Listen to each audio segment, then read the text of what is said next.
Viktor Frankl's Man's Search for Meaning, first published in 1946 as Ein Psychologe erlebt das Konzentrationslager, a psychologist experiences the concentration camp, is a profound testament to the resilience of the human spirit. Part memoir, part psychological treatise, the book chronicles Frankl's experiences as a Holocaust survivor and the development of logotherapy, his revolutionary approach to psychotherapy centered on finding meaning in life. Born on March 26, 1905, in Vienna, Austria, Frankl's journey through unimaginable suffering, personal loss, and eventual redemption offers a universal message: even in the darkest moments, life has meaning, and that meaning can sustain us. This is the true story of Viktor Frankl, a man who transformed despair into purpose, weaving together his struggles, comeback, love life, and enduring legacy.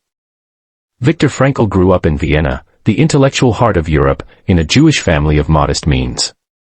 His father, Gabriel, was a civil servant, and his mother, Elsa, a devout woman whose faith influenced young Viktor.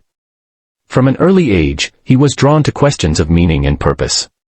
At 15, he corresponded with Sigmund Freud, whose psychoanalytic theories fascinated him, but Frankl soon diverged from Freud's focus on pleasure as life's driving force.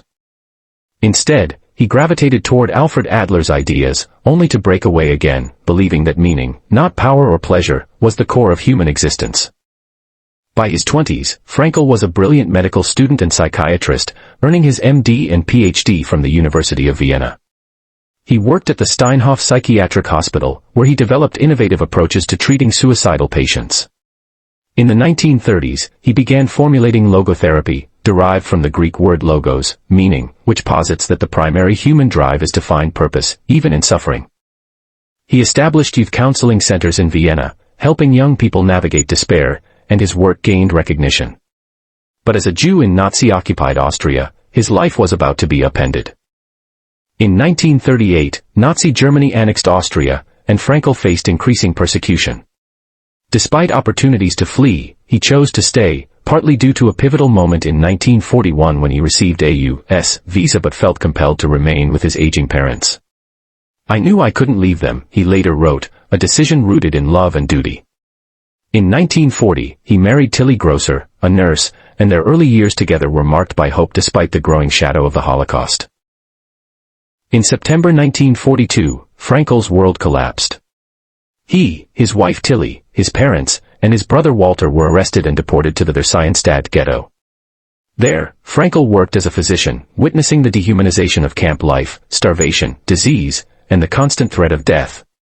Yet, even in Theresienstadt, he began observing how some prisoners found purpose, whether through small acts of kindness or clinging to memories of loved ones. His father died in the camp in 1943, a loss that deepened Frankl's resolve to find meaning in suffering. In 1944, Frankl and Tilly were transferred to Auschwitz, the notorious death camp. Upon arrival, they were separated, and Frankl never saw Tilly again. She perished in Bergen-Belsen. Stripped of his possessions, including a manuscript containing his life's work on logotherapy, Frankl was reduced to a number, 119104. In Auschwitz, and later in Kaufering and Turkium, subcamps of Dachau, he endured unimaginable horrors, forced labor, starvation, and the daily specter of the gas chambers. He describes the camps as a living laboratory for his theories, where he tested whether meaning could sustain life. "He who has a why to live can bear almost anyhow," he quotes Nietzsche, a principle that became his lifeline. Frankl's survival was not just luck, it was a deliberate choice to find purpose. He visualized lecturing about his experiences, imagining a future where his suffering could inspire others. He clung to memories of Tilly, picturing her face during freezing marches. Small acts, like sharing his meager bread ration or comforting a fellow prisoner, gave him a sense of agency. He observed that those who found meaning, whether in hope for reunion, faith, or defiance, were more likely to survive than those consumed by despair. "Everything can be taken from a man but one thing," he writes, "the last of the human freedoms, to choose one's attitude in any given set of circumstances." On April 27, 1945, Frankl was liberated by American forces from Turkium. Weighing less than 80 pounds, he emerged physically broken but spiritually intact. Returning to Vienna, he faced devastating losses. Tilly, his mother, and his brother had all perished. The grief was crushing, yet Frankl chose to channel it into purpose. Suffering is meaningless unless you decide otherwise, he writes, a belief that fueled his comeback. In 1946, over 9 days, Frankl dictated Man's Search for Meaning, pouring his experiences and philosophy into a slim but powerful book. Originally published anonymously as Trotzdem ja zum Leben sagen, nevertheless, Say Yes to Life, it blended his camp memoir with an introduction to logotherapy. The book's raw honesty and universal message resonated globally, eventually selling over 16 million copies and being translated into 50 languages. Frankl's comeback was not just personal but intellectual. He rebuilt his life's work, proving that meaning could triumph over tragedy. Professionally, Frankl soared. He became head of the neurology department at Vienna's Polyclinic Hospital, lectured worldwide, and refined logotherapy. Unlike Freud's focus on the past or Adler's on social power, logotherapy looked forward, urging patients to find purpose through creativity, experiences, or their response to unavoidable suffering. He worked with patients ranging from Holocaust survivors to those grappling with everyday despair, helping them discover their why. His lectures at the University of Vienna and abroad drew thousands, and he earned 29 honorary doctorates. Love is a central theme in Man's Search for Meaning, both as a personal anchor and a philosophical cornerstone. Frankl's love for Tilly Grosser sustained him in the camps. During brutal marches, he imagined conversations with her, her image giving him strength. Love is the ultimate and highest goal to which man can aspire, he writes, describing how thoughts of Tilly transcended physical suffering. Tragically, her death in Bergen-Belsen left him bereft, yet he honored her memory by living purposefully. In 1947, Frankl found love again with Eleonore Ellie Schwint, a Catholic nurse. Their marriage was a testament to his belief in meaning through connection. Despite their religious differences, Frankl remained Jewish but embraced interfaith harmony. They built a life together, raising a daughter, Gabrielle. Ellie's warmth and resilience complemented Frankl's introspective nature, and their partnership lasted until his death in 1997. In Man's Search for Meaning, Frankl describes love as seeing the essential core of another, a principle he lived with Ellie, who supported his mission to spread logotherapy. Frankl's contributions extend far beyond his survival.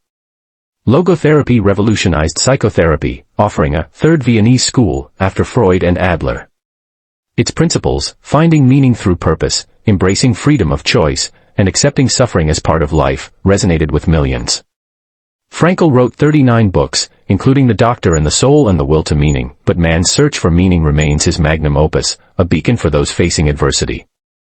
His work influenced fields from psychology to philosophy, inspiring figures like Stephen Covey and modern existential therapists. He lectured into his 80s, climbing mountains and flying planes as hobbies, embodying his belief in living fully. Frankl died on September 2, 1997, at 92, leaving a legacy of hope. His book remains a classic, taught in schools and cited by leaders, its message timeless. Those who have a why to live can bear almost any how. Meaning in suffering. Frankl's core belief is that life always has meaning, even in pain. His camp experiences prove that purpose, whether love, hope, or defiance, can sustain us. Freedom of choice, the ability to choose one's attitude, even in captivity, is the ultimate human freedom. Resilience. Frankl's comeback from the Holocaust to global influence shows the power of purpose-driven recovery. Love as salvation. His love for Tilly and later Ellie underscores love's role in transcending suffering. Responsibility. Logotherapy emphasizes that we are responsible for finding our unique purpose, no matter the circumstances. Viktor Frankl's Man's Search for Meaning is more than a memoir, it's a roadmap for navigating life's darkest moments. From the ashes of the Holocaust, Frankl built a philosophy that continues to inspire millions, proving that meaning can be found in every breath, every choice, every act of love. His story is a clarion call to say yes to life, no matter the odds.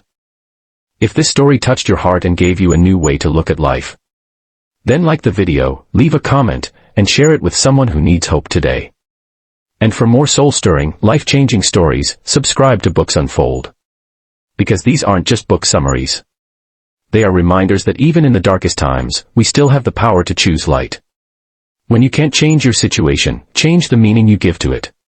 Stay inspired. Stay human. Stay searching.